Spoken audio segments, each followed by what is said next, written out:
तर या प्रकरणाच्या संदर्भात सामाजिक कार्यकर्त्या अंजली दमानिया यांनी काय ट्विट केलंय पाहूयात।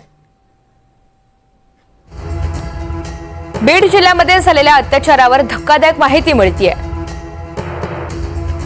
कोचिंग क्लासच्या मालकाला क्षीरसागर मदत करायचे। या प्रकरणामध्ये कारवाई होणं गरजेचं आहे। सगळ्याची सीडीआर तपासणी झाली पाहिजे। कोचिंग क्लासच्या मालकाला क्षीरसागर यांचा राजाश्रय होता।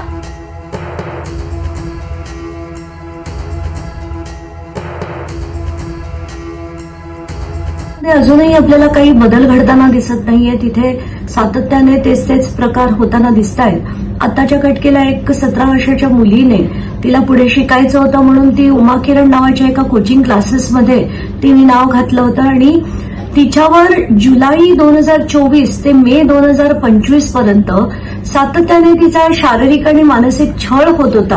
आताच्या घटकेला मला असं वाटतं एसपी त्यांचं काम अतिशय चोखपणे करतायत। त्यांनी सगळे डीव्हीआर जे आहेत ते तिथले जप्त केलेले आहेत आणि सगळी माहिती आता लवकरच पुढे येईल।